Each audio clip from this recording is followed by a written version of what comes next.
Behind the scenes at the most stately of ceremonies now on ITV as we join Trevor McDonald and Julie Etchingham for invitation to a royal wedding.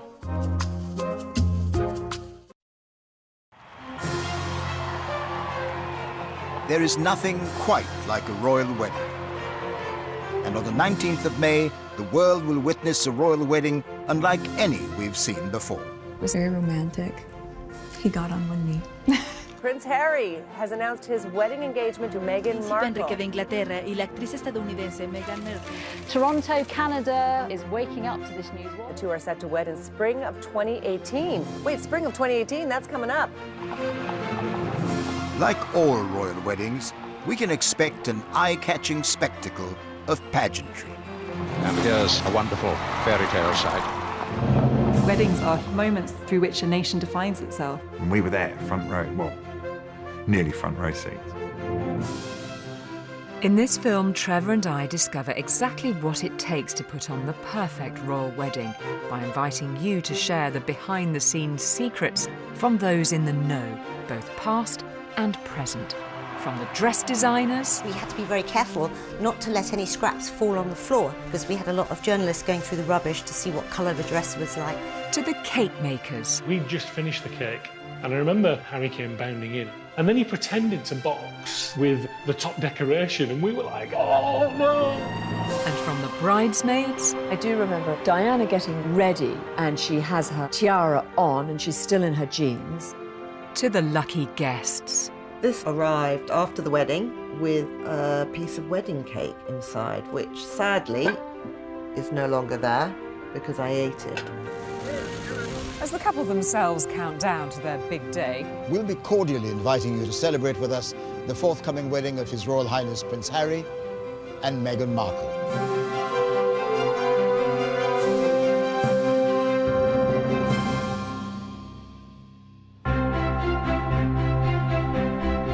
With the royal wedding only weeks away, the eyes of the world turn to the small town of Windsor as it prepares for the biggest event of the year.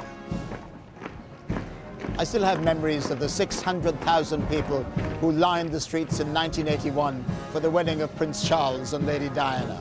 And there were almost twice as many when the Duke and Duchess of Cambridge got married 7 years ago.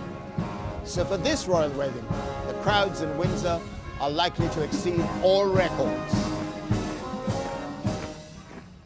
an impending wedding may be exciting for the country, of course, and for the couple, but for those in the royal household, it means a to-do list like no other. It's not just the dress, food and flowers that anyone has to think about when getting married. A royal wedding to-do list includes police to be arranged, military bands to be chosen, and horses to be trained. But as with any wedding, the first thing on the to-do list is to secure the venue.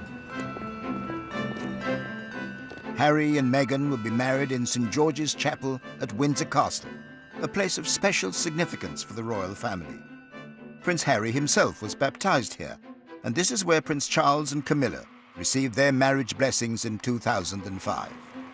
Are there absolutely regimented rules about where members of the royal family will sit, where the Queen will sit? Well, we're standing in the nave at the moment, and the choir is behind me. On the 19th of May, both parts of the chapel will be full of congregation, and the wedding itself will happen at the high altar at the far end of the chapel.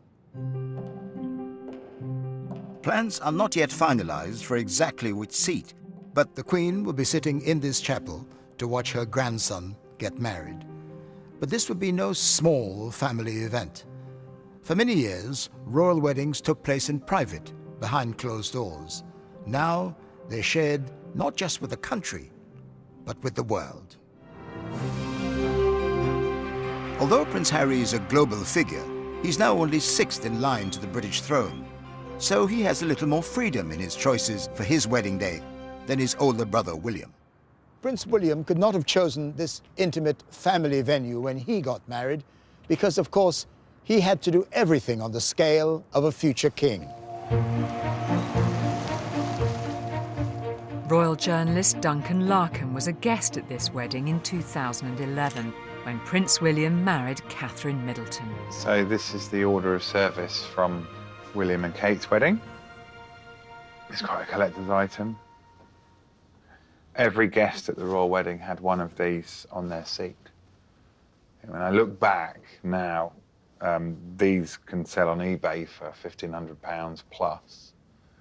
Thinking I should have just gone round with a trolley and nick the lot. If you see at 10:45, fanfare is sounded, and that's when the Queen arrives. The Queen is greeted by the Dean of Westminster. So the Queen had to sit there for 15 minutes. That's probably the longest time she's ever waited for anyone in her life. Well, it probably really is. There was a genuine sense, as there will be on Harry's wedding day, that everyone in that room was witnessing a piece of history. A smile from Prince William as he sees his bride for the first time on their wedding day. Unlike Harry, the guest list for the second in line to the throne had to include heads of state and politicians. But there were also celebrities, from Elton John and David Furnish to the Beckhams and Alexandra Shulman, who was then editor of British Vogue magazine. So this is a beautiful little clotted cream colour tin which arrived after the wedding with a piece of wedding cake inside, which sadly is no longer there because I ate it. And it says William and Catherine, 29th of April 2011. Receiving an invitation to a royal wedding is utterly thrilling. And in my case, it was a surprise. And you immediately start thinking, well, what am I going to wear, in fact? Sort of starts to supersede what the bride is going to wear. And that's the great thing about weddings. They're the perfect excuse to treat ourselves to a new suit, buy a lovely hat, and celebrate the happy couple. In Royal Windsor, Trevor and I have an invitation to an exclusive dress rehearsal for the royal wedding. Excitement is mounting as the main event shows hints of a departure from what's gone before. For Meghan and Harry, we're already seeing them marry tradition and innovation in their wedding. For example, they announced that they are going to invite school children, which I think is a powerful gesture to say, you know, we are not just an exclusive family enjoying ourselves at the top of society. You know, these are things I think ordinary people will relate to.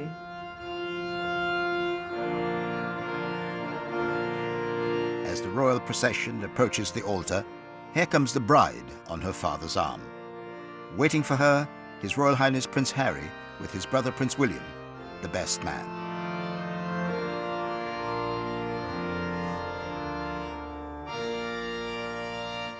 Dearly beloved, we are gathered here in the sight of God and in With the decision to place school children at the heart of this royal wedding, one local school is playing out how they think the ceremony might go. I, Harry, take thee, Meghan, to my wedded wife. I'm playing Queen Elizabeth. I'm Prince Philip, and I think it was I felt like really important and really royal. How do you think Meghan's going to be feeling on the day?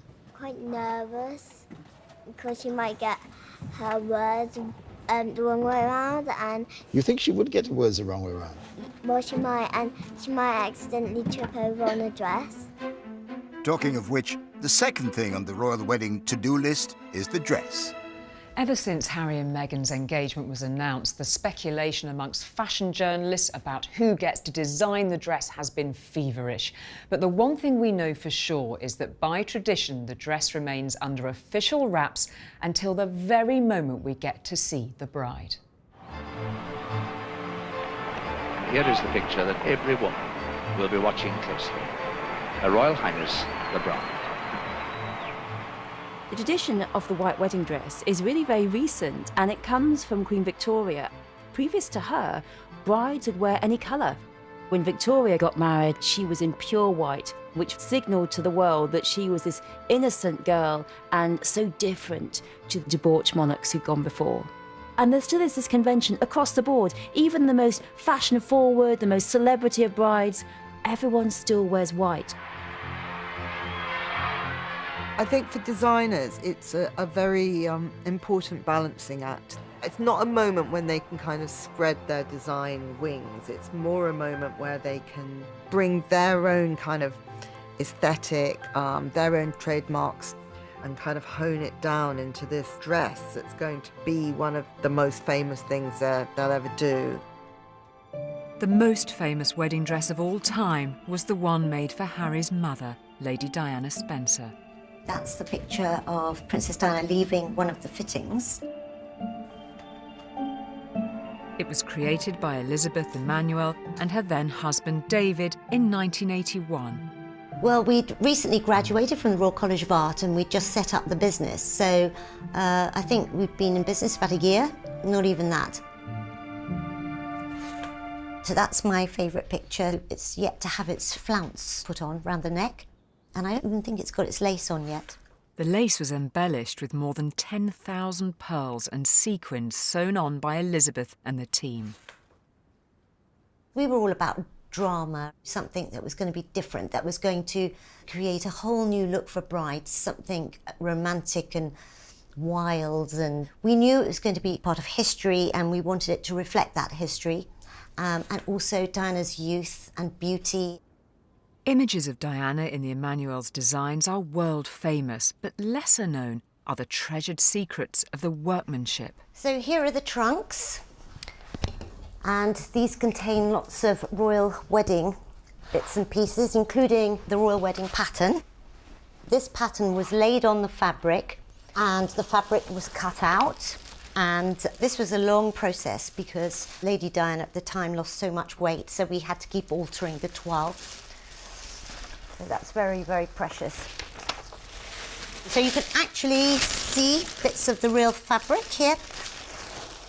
I kept every scrap, and we had to be very careful not to let any scraps fall on the floor because we didn't want them to end up in the rubbish, because we had a lot of journalists going through the rubbish to see what colour the dress was like. And I've kept them pretty much as they were on the cutting table, no matter how small. Every thread was important as far as I was concerned. Because it was so long ago, but there are certain things, you know, that do really, really take you back. As Diana arrived in the carriage, the world's eyes were on the ivory silk taffeta dress with its record-breaking 25-foot-long train. We did know it would crease a bit, but when I saw her arrive at St Paul's and we saw the creases, I actually felt faint. I was horrified, really, because it was quite a lot of creasing there. I mean, we'd done a dress rehearsal, but that was with calico, so it was a lot more than we thought. But in retrospect, you know, then looking at the footage afterwards, I think that's my favourite bit as she comes out the coach, because she's a bit like a caterpillar, you know, and turning into a butterfly. So she's emerging from the chrysalis, and it just goes on and on and on and on.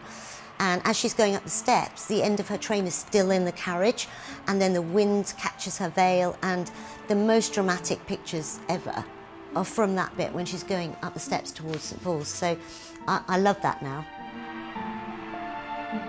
We wanted to make her the ultimate fairy tale princess, really. Of course, many of the details of Prince Harry and Meghan Markle's wedding remain a mystery, and the most closely guarded secret, what the bride will be wearing.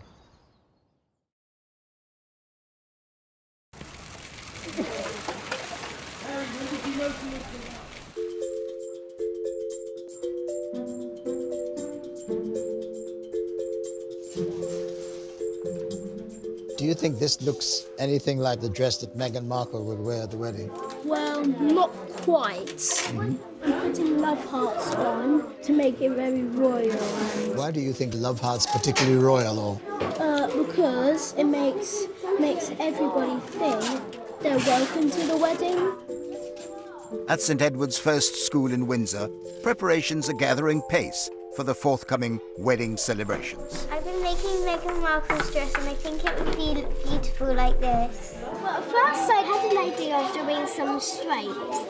What sort of dress do you think she'll wear on her wedding day? Probably just a plain white dress. No surprise there then, but the big question about the dress is who will get to design it.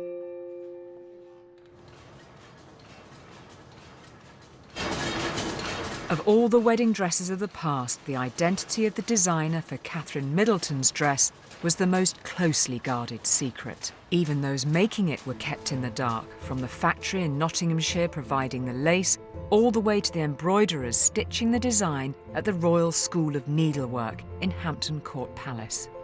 Some reps came down, not saying what the commission was, and we were asked to quote for a Italian costume drama with black lace, a very tight schedule. They asked what's the chances of being able to work longer hours and having a lot of staff in, and I said, well, yes, maybe if you're the Queen, yes, you might be able to, not knowing at the time that actually it was for the royal wedding dress. The team only found out what they were going to be making when they were asked to sign a confidentiality contract. They had to work hidden away behind closed doors and curtains drawn, not able to tell even their nearest and dearest. It was hard keeping it a secret, but my fiancé had no idea, my parents had no idea. So living at home with two brothers and a sister, quite difficult when you're suddenly not at home very much. The embroiderers were busy creating a design fit for a future queen. It was covered in symbolic flowers, just like Princess Elizabeth's dress in 1947. While Elizabeth's flowers of spring promised rebirth after the hardships of war, Kate's dress included flowers from all corners of the United Kingdom, from shamrocks to roses. We had to cut out hundreds and hundreds of tiny pieces of the motif from different types of lace and apply them to a net backing and then stitch on with tiny stitches which were completely invisible.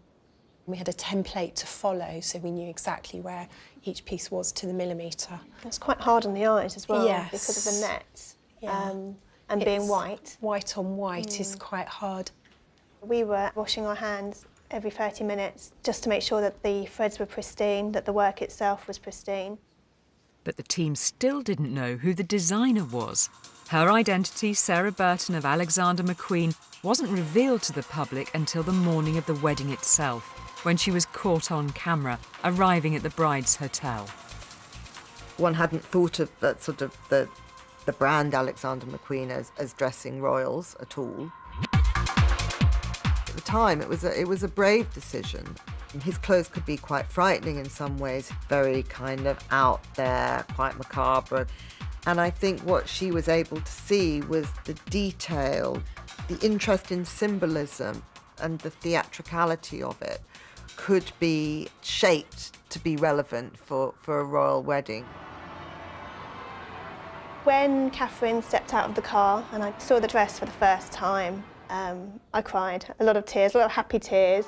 I sort of turned to my fiancé and said, so you know I've not been seeing very much of you recently, I've been a bit busy. That's the reason why that dress that Catherine is wearing is what I've been working on. And he was slightly bemused, I think, because obviously he'd be wondering what else I might be keeping secret for that amount of time. But he was very proud. When I saw her arrive and start to walk up the aisle, and I just saw how beautiful the dress in terms of the silhouette of it and the grace of it and the elegance of it. I just thought, yay, the girl's done good. Of course, once the bride has chosen her dress, it's only just the beginning. What comes next is what to go with it, the jewellery, the shoes, the hair and the makeup, and of course, the flowers. And it's not just a matter of personal taste. The flowers are also likely to be rich in symbolism and history, as royal florist Paul Thomas explains. This is myrtle, which is a real tradition in royal bouquets, going right back to Queen Victoria's daughter.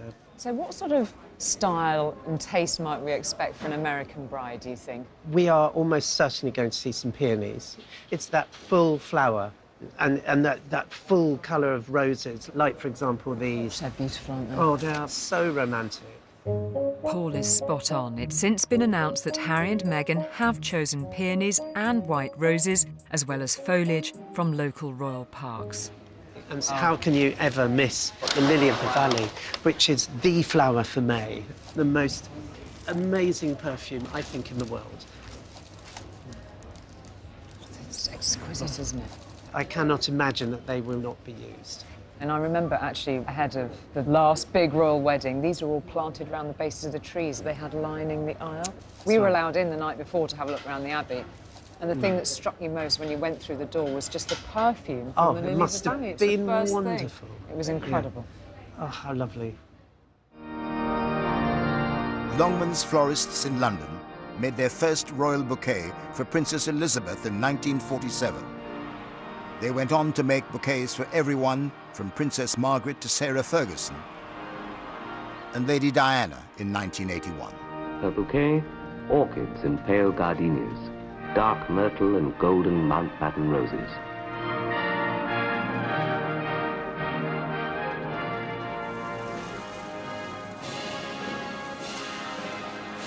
Head of the family firm at the time was David Longman, whose florist daughter Lottie is recreating Diana's bouquet to show us just what's involved. Did you have a meeting with Lady Diana to discuss the Yes, we did exactly the same procedure as for the Queen. I went to see her. I also went to see the dress designer and the Emanuels. Yes. They wanted it to be large, and so did she. And then we made a sample bouquet, and she said, I want it bigger than that. And what did you say to that? Your wish is my command. Well, Lady Diana showed me how she wanted it to be like that. So I took a tape measure and said, it's going to be 42 inches, like that. Is that all right? She said, that's fine. This, for the time afterwards, changed the whole fashion. Did you have to instruct Diana about how to carry the bouquet? Very much so. One always instructs a bride how to hold the bouquet, because if you're not careful, a bride will hold it up like a chest protector. I don't know why they just go that. It has to be held down, so it enhances the dress.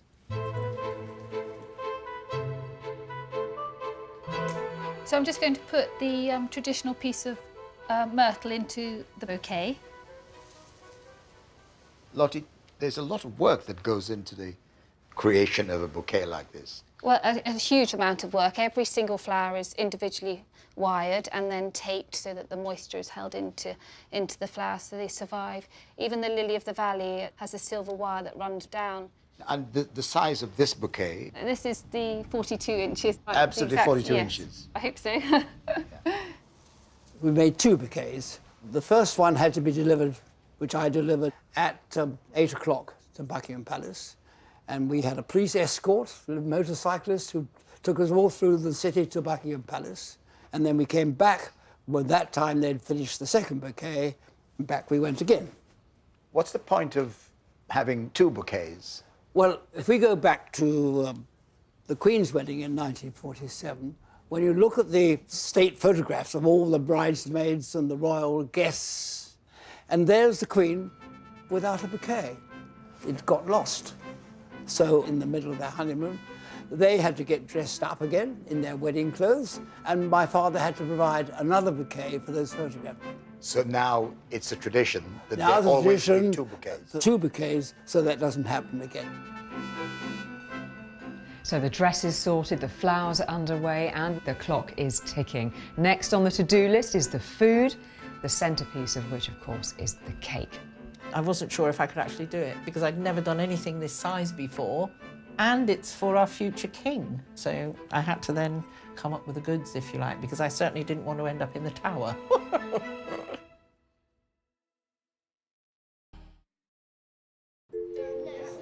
Oh, bother. What kind of orange? Meghan might like some of those cakes. Do you think? Yeah, I think so. With a street party planned to celebrate the royal wedding, the school children in Windsor have moved on to the next thing on their own to-do list, cakes. If you were coming up with your dream ingredients for their wedding cake, what would you put in? I would probably put in chocolate and cream and some sprinkles on top of the cream. I hear that Meghan is going to have, is it lemon and elderflower? Have you heard? Yeah. First, some baking news. They're not your average couple, and it seems Harry and Meghan have bucked tradition. We've been to Hackney to find out more. Small, understated and a Hackney favourite. The Violet Bakery is everything Windsor is not. But according to the locals, that's exactly what makes it the perfect choice for your wedding cake. So we might know this is the bakery, but the cake, of course, is being made in complete secrecy. The fact that baker Claire Patak is, like Meghan, a Californian, gives us a hint we'll be seeing a bit of American taste on a very British occasion. And the lemon and elderflower is certainly a far cry from the traditional fruitcakes of the past. British biscuit makers McVitie's have been responsible for royal showstoppers ever since the reign of Queen Victoria, and in 1947 they made the 9-foot-high, £500 wedding cake for Princess Elizabeth. But over half a century later, their head cake chef, Paul Courtney, was asked to make something with a more personal touch for Prince William's wedding. So Paul, tell me about this recipe for this special cake. We were given the recipe by the royal household. And we went there thinking, well, we're probably going to be making a fruit cake, as you do for weddings. And they said, no, we'd love you to make a chocolate biscuit cake, which, fantastically for us, was made with rich tea biscuits. And it was one of the Queen's favourites when she was a girl, and Prince William used to be packed off to school with it. They gave us a recipe, which is a heck of a privilege. So I took it away and guarded it with my life. I can't tell you too much because it's a secret. So these biscuits had a part in a big royal wedding? Absolutely, a big part. Can we nick one now, do you think? I think so, yeah. The cake was designed and made undercover at McVitie's research and development facility just outside London. So Paul, what level of secrecy are we talking about when it came to this cake? Well, it was off the scale. It was all very much cloak and dagger. Basically, we just blacked out the windows. We had secure door locks everywhere. Only certain people had access. We had security cameras. There are cameras in there? Absolutely. Well, you needed to know what was happening when you weren't there.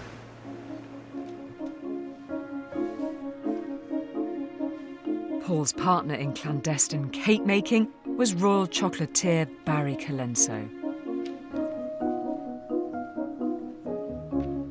So Barry, tell me what your role was in this amazing partnership for making the cake. Well, my role really was to bring the chocolate dream to life. You know, all we knew was that it was going to be this recipe from the palace, and everything else really was up for grabs. Barry produced various designs, and in the end, the royal couple decided on one featuring white chocolate dahlias.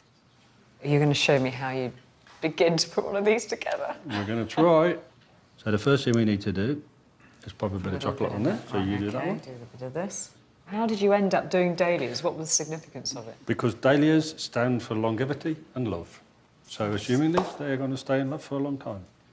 OK, that's fine. So now what we need to do is to make our ball. Right. So we need to stick these two together, like that. Very good. OK. You're a natural.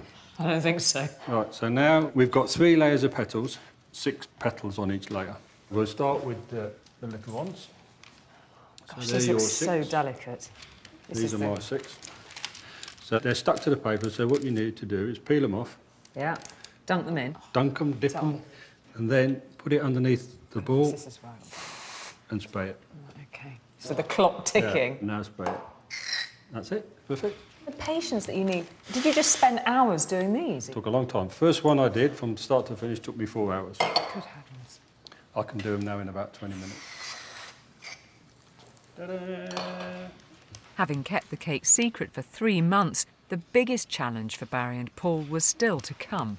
How do you make sure that on the day it can't go wrong? And if you make one cake, then clearly you're at risk. So we actually made 2 full cakes like this one here, and we knew we had to transport it to Buckingham Palace. So we organised 2 vehicles that would go drive separately, because what happens if one's in an accident? We were carrying precious cargo. I took one of the vans and drove the route 3 times, literally noting every pothole, every corner, everything, to make sure that we knew that at mile 3 there was a deep pothole and on the left-hand side of the near carriageway, and don't run over it. So the relief when you got it there safely must have been enormous. Yeah. And then you've got to assemble it. Yes, no, absolutely. So we had the cake as it is here, and then we had to apply all the decorations. Barry and Paul were at Buckingham Palace for 2 days, No pressure. putting the chocolate panels and flowers on the cake. We'd just finished the cake on the day. We'd literally just put the top on. And of course, at that point, it's just like, oh, a collective sigh of relief. Barry and I hugged. I think there was a tear in my eye. We've done it. It looks fantastic. And I remember Harry came bounding in, and Harry was how you'd expect him to be, just a fun joker. And he walked up to it very enthusiastic. Oh, wow, fantastic. Is this chocolate? And he picked a piece of chocolate up and ate it. And then he pretended to box with the top decoration, and we were like, oh, no. But again, it was fun, but slightly heart-stopping moments. Royal wedding cakes have always been closely guarded, from Princess Elizabeth's, whose bakers slept overnight in the factory to protect it, to Princess Diana's, made and secured on a naval base in Chatham. But of all the royal wedding cakes, the one made for Prince Charles's marriage to Camilla Parker Bowles was the hardest to keep safe from prying eyes. It was created in a tiny cake shop in Lincolnshire. Well, because we have a shop, and a shop by nature has windows, we're also in a village. So trying to keep secrets in a village is virtually impossible. So I said to my business partner, I think we need to find somewhere that is safe and secure, where people aren't going to see what we're doing. And so the nearest place we could think of was just behind our little shop unit is our local Woodhall Methodist Church. So this is where we were holed up for the 3 days that it took us to decorate the cake. My business partner and I were in here, in front of the altar. We had things drying all along these radiators at the back, all the way around the room, and we could hear all this chit-chat the other side of the partition. Luckily, we had the vertical blinds closed, but we could hear all this going on next door, and I said, if only they knew what was actually being made in this section of the church itself. And what was being made was no small feat. Dawn's cake weighed 17 stone and had to feed 800 people. Not only was I asked to do this huge wedding cake, but I was also asked to supply 2,500 slices for the commemorative tins for the same day. So a huge, huge task. Even the food at a royal wedding is steeped in tradition, from dishes named after the bride and groom, like Prince Philip's filet de sole Mountbatten on his wedding menu, to cakes decorated with royal crests, like these of the Prince of Wales. Where you have the plaques, some of them are just iced and over-iced again. And then onto the flowers, we did roses for England, and we did daffodils and leeks for Wales, and we've got thistles for Scotland. And then these corners were all covered over as well, just to soften it slightly. Most of it was done literally on a wing and a prayer. We were just hoping that it would all work. We had no time for error, nothing could go wrong. Otherwise, yeah, we'd be letting down the future King of England. Oh, very frightening. So, as the day itself approaches, there are always a few minor details to be finalised. The police and the military to be arranged, the horses to be prepared, and of course, the seating plan to be navigated. The biggest headache of a wedding is the guest list. When a normal person gets married, you're worried about, can we put Auntie Pam near Uncle Roger because they got divorced 20 years ago? Imagine that on steroids. That's basically a royal wedding.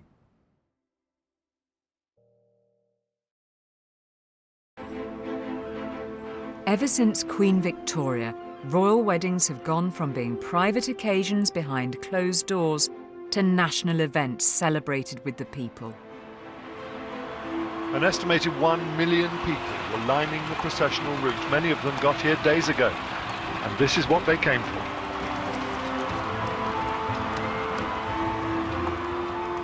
But managing the crowds is a huge task for those in the royal household coordinating the day. It's incredibly collaborative. It involves Transport for London, or in this case, the authorities in Windsor, Thames Valley Police, you've got royal parks, you've got military, you've got a number of different broadcasters. It's an enormous number. And sometimes you have to take some tough calls. So A few days before William's wedding, I stood just behind the Queen Victoria Memorial. This is a few days out, where they were building the final bit of the camera stand, and I realised they were building it to the wrong dimensions. And the crowd were going to see nothing. All those thousands of people in the crowd who were going to be there for hours to see the balcony moment were just going to have their view blocked by a whole big stand. And I remember saying to a very senior technician from one of the broadcasters, I said, we've got to do this again. We've got to take it down. He looked at me as if I was completely mad. And I said, we do. This is too big. Bottom line is that we've got to get the right balance for the crowd. One way of sharing the occasion with the people is a procession through the streets. In Windsor, the household cavalry and armed forces will flank the carriage, providing both security and pageantry. Retired coachman Alfie Oates worked for the Royal Mews for 55 years and took part in 7 royal weddings. Here we come for the pickup. Ooh, steady. Make sure I don't run over the bride's feet. At Prince Andrew's wedding, Nice move off. Alfie was riding closest to the carriage, leading both his horse and the one next to him. There's me. This is the 1902 State Road Landau, built for King Edward VII, drawn by 4 grey horses. Gosh, it's going fast. The state landau took the newlyweds from Westminster Abbey to the palace, and then Alfie had to attach the horses to a different carriage for the next job. They're going on honeymoon now to the station. It's a very long day for the horses, really. We probably would have started at 4:30 or 5 o'clock. Whoosh. And the cavalry straightening themselves up. They're all going very nicely. What you've been aiming for months training them. It's always nice to get off the horse at the end and give them a pat and say, well done. Like all royal brides before her, when Meghan Markle leaves St George's Chapel on the 19th of May, she'll be joining the most famous family in the world. Just an amazing surprise. It was so sweet and natural and very romantic. He got on one knee. When Meghan Markle marries into the royal family, her life is going to change. She's a public individual. And this has always been very hard for royal brides. So Queen Elizabeth, the Queen Mother, when she was being courted by the future George VI, she was very unsure. And in fact, she turned him down quite a few times because of her concern about living in the Royal Goldfish Bowl. And the governess of Princess Elizabeth said, royals are only private in the womb. And that was in the 50s. And the scrutiny on royal brides has only intensified 100-fold. Capturing Meghan's every move will be royal photographer Chris Jackson. He photographed the couple's engagement and will be taking pictures on their wedding day, just as he did for Prince William's wedding in 2011. There was weeks of sort of preparation, technical preparation, mental preparation. I came down here quite a few times, made sure I had the right equipment, making sure everything was charged, checking it again. Chris was one of hundreds of photographers taking pictures that day. They were shooting in panoramic, 3D, and at all key positions along the route. So my spot on the day of the wedding was down on the memorial down here, right outside the front steps of Westminster Abbey. I was down there very early, I think about 6 o'clock. It was a beautiful spring morning. I just remember the amazing atmosphere when I got down there early, and people were waking up from tents, and there was a lot of excitement in the air. This particular spot was quite important to capture those first moments of the Duke and Duchess emerging onto the steps as a married couple. And I'll never forget the roar of the crowd, chorus of camera shutters going off. You've got seconds to capture a moment in history, a moment that's going to live on. And I was very lucky that the Duke and Duchess both looked straight towards me. And actually, when I saw the picture on the back of the camera, there was a huge kind of wave of relief that went through me that I hadn't totally buggered it up, basically. Within minutes of the first photograph of the married couple being taken, it had been shared worldwide. Twitter users were posting 237 tweets every second about the royal wedding. This time, with Prince Harry marrying a Hollywood actress, wedding fever is set to go sky high around the world. Meghan comes from a different country and she's had a totally different career to any of the contemporary royals. And on top of that, she has this black heritage. So I think that's more normal, and I think more people relate to it. Everyone is listening, and I'm in the same room as the royal couple right now. I think it's brilliant and hilarious how people are projecting themselves onto this wedding, you know, and I mean, there's so many memes on social media kind of showing Nigerian families dancing down the aisle and Jamaicans having a jerk barbecue at Windsor. I mean, it's hilarious because she's not Jamaican and she's not Nigerian, but I think a lot of people with proud black identities are just projecting themselves onto this because this is the first chance they've had to relate to someone personally that is having a royal wedding. But who will get a golden ticket to attend on the big day? It's already been revealed there'll be no politicians or diplomats on the guest list, just friends, family, and people from the charities the couple support and admire. Could we have the ring, please? But we've yet to find out who'll be the page boys and bridesmaids, although these roles have already been taken in the Windsor School's role play of the royal wedding. With this ring, I thee wed. What was it like being a royal bridesmaid? What did it make you think? A bit gross. It was a bit gross. This huge honour of being a royal bridesmaid was shared by India Hicks, bridesmaid to Prince Charles and Lady Diana in 1981. The two senior bridesmaids, Lady Sarah and Miss Hicks, descended the steps to be ready for the bride and the dress. Tell me first of all how you came to be bridesmaid. Well, I have a very wonderful, loyal, extraordinary godfather who happens to be the Prince of Wales. And when the invitation came through, at first I thought, this is fantastic. And then I thought, oh my God, I've got to wear a dress. And of course, 1980s wedding. Lordy, that is a moment in fashion that I think many of us would like to remove Hide from all our our memories. photos. Yes, completely. And what was the atmosphere like when you were getting ready? Amazing, just like any wedding. Lots of chaos, lots of excitement. And I do remember a knock at the door and Princess Margaret so sweetly coming in for me to borrow her toothbrush. That was quite a moment, deciding whether to use the Queen's sister's toothbrush or not. And I do also remember Diana getting ready, and she has her tiara on and she's still in her jeans, so that's kind of a remarkable sight. And then she gets into the dress and she's standing in the middle of the room. And at that moment, it felt wonderful. It really did. And it felt like a family affair. And here's really a wonderful fairy tale sight. And so many millions watching all over the world. What memories do you have of the carriage ride? Sitting with Prince Edward, who I had grown up with so new, and both of us being very concerned about one of the bridesmaids there with us, and who I didn't know, and of course she was very small and allergic to horses. And no one had anticipated this. How could we? And of course, her eyes were streaming.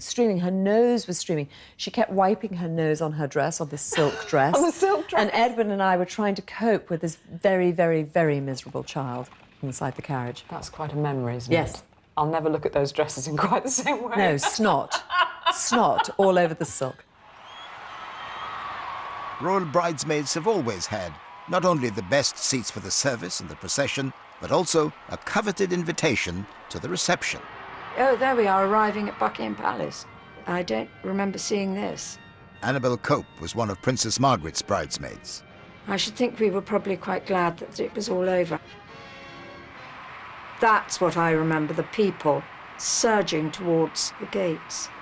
It was just the most amazing sight in the world. It was like lots of octopuses, if you like, waving arms. It was just incredible.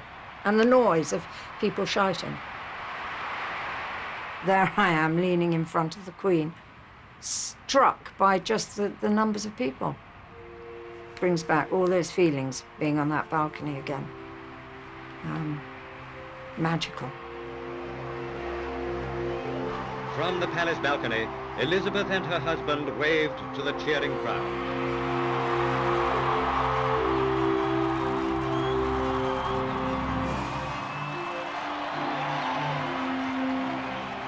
Throughout history, royal weddings have been the biggest advertisement for the royal family. Weddings are moments through which a nation defines itself. So I think this marriage symbolically does have a role to play in our perceptions of what Britishness is and who gets to be included.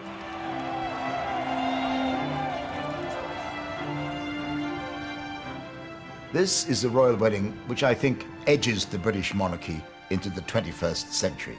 From an American of mixed race, now at the heart of the royal family, to the inclusion on the guest list of school children rather than politicians, and the choice of organic cakes and sustainable floristry. This is a royal wedding for a modern age. But let's leave the final words to the people who really matter, the bride and groom and their friends and family. If you had any advice to Meghan and Harry for their big day, what would you say? I would say don't be worried because you'll have each other to love and to hold. To smile a lot and be really happy. I'd say good behaviour, stay calm, don't be nervous. I'd probably say don't worry, it's okay because you'll all be all right. It's Harry and Meghan's big day, but it's also the people's wedding, to which we are all invited. So what's next for Meghan as she weds Prince Harry? Find out in The Royal Wives of Windsor. Our two-part special across 2 nights starts tomorrow at 9. And Royal Week continues with a look at her husband-to-be Thursday night at 9, the events that have shaped him from childhood to Afghanistan in Prince Harry's story, 4 royal weddings.